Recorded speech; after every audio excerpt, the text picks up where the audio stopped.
Good evening, everyone. Thanks for tuning in to Brand New Media Show today. Happy New Year's to everyone. I hadn't been on since 2023. Came here, so happy New Year's to everyone. And today I have a special guest on. I put out for open conversation. I said any of my Facebook friends or anyone would like to come on the Brand New Media Show to please email me at brandnewmedia@gmail.com and tell me what you would like to talk about. So Felicia Bullard Dorsey emailed me right away and she said, Bren, I have a story, a true story that I would like to talk about, and maybe it will help someone in the world of what I went through. I said, okay, Felicia. I said, what do you want to talk about? She said, I want to talk about the experience I went through, the death of my husband. He had cancer. I want to talk about the experience I went through and the importance of health and wellness as I discovered the importance of it as he was going through his death. Felicia, welcome. Introduce yourself, please. Hello, Brenda. Nice to see you again.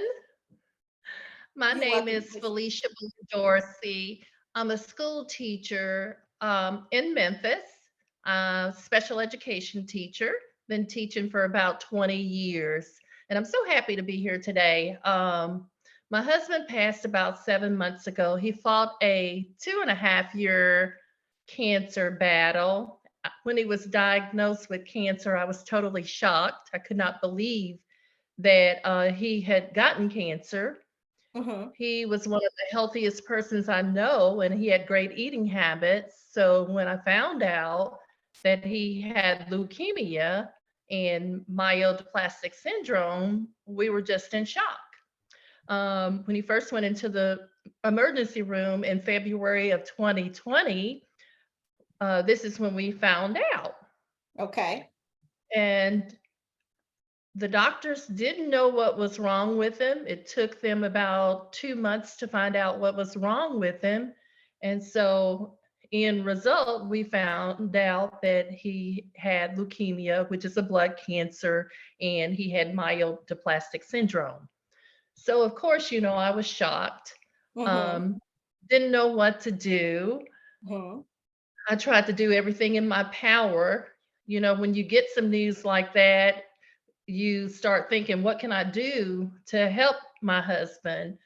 So I started doing a little research online and trying to cook things that would increase his blood count and things of that nature. I tried to prepare meals that not only would increase his blood count, but just healthy meals, lots of green vegetables, and just anything that I thought would fight cancer. Okay.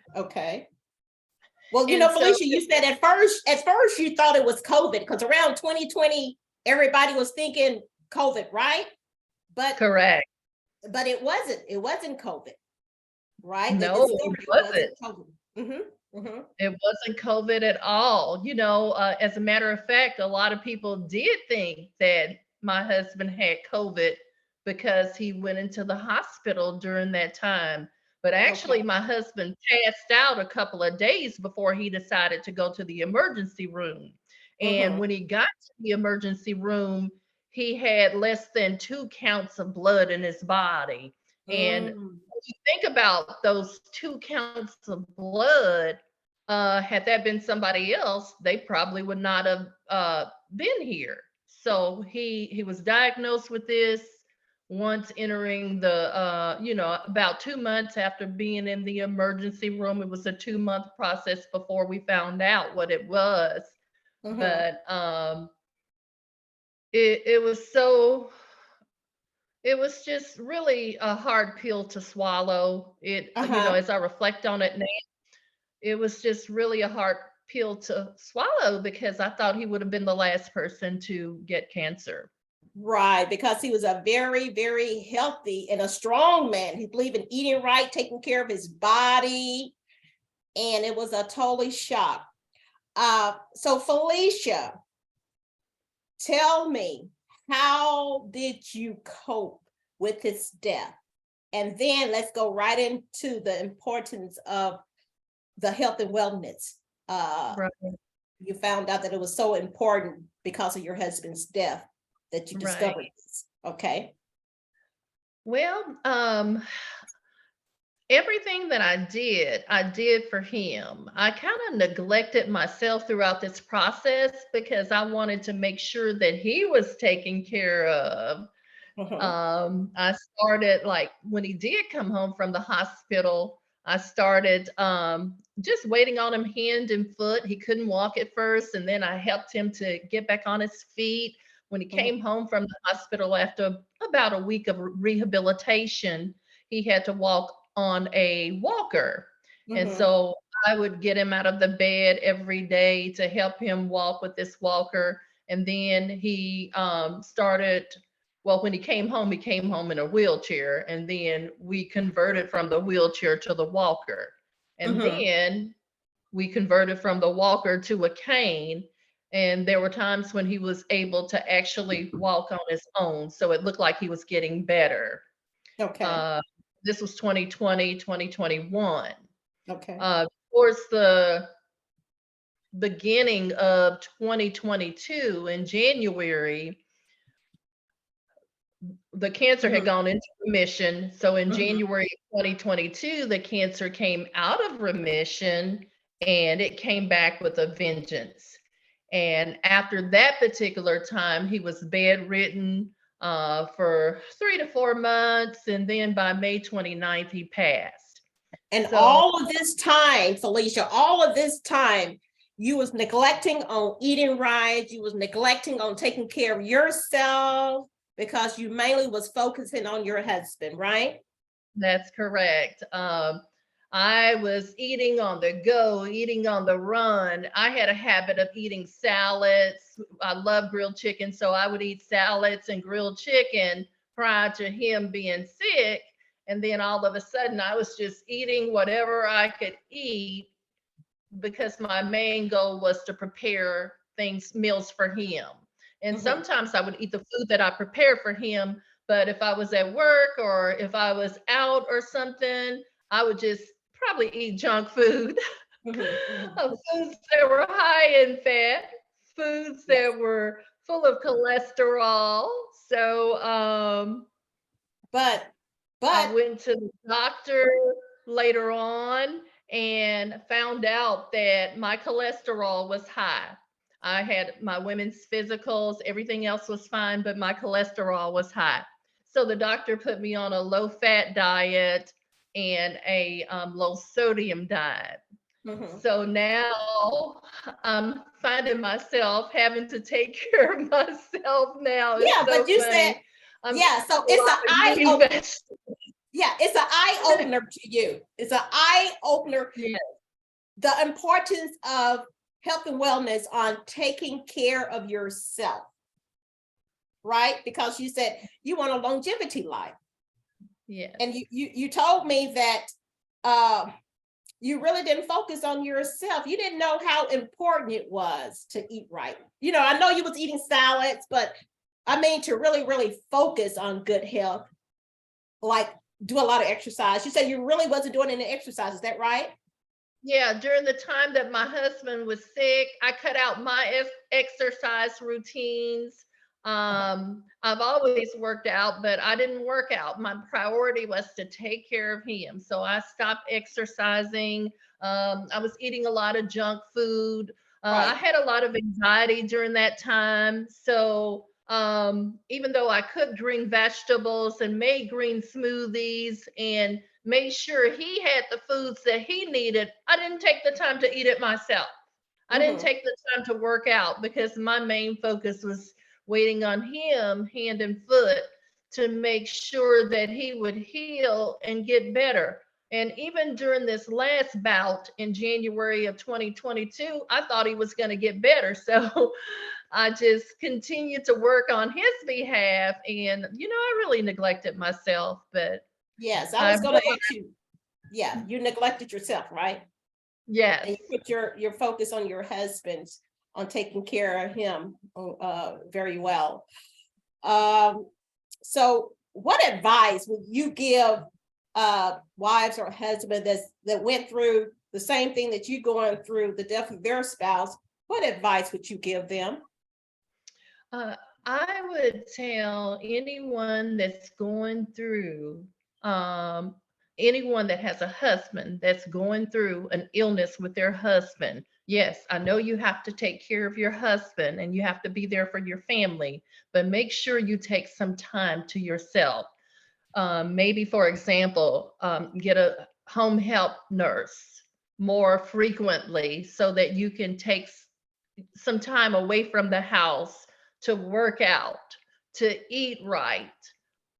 It's very, very important that you keep your health up during those times where you're caring for an individual. A lot of times when an individual is sick, all we can think about, I've got to take care of the patient. I've got to take care of the patient. I've got to take care of my husband. This is my husband.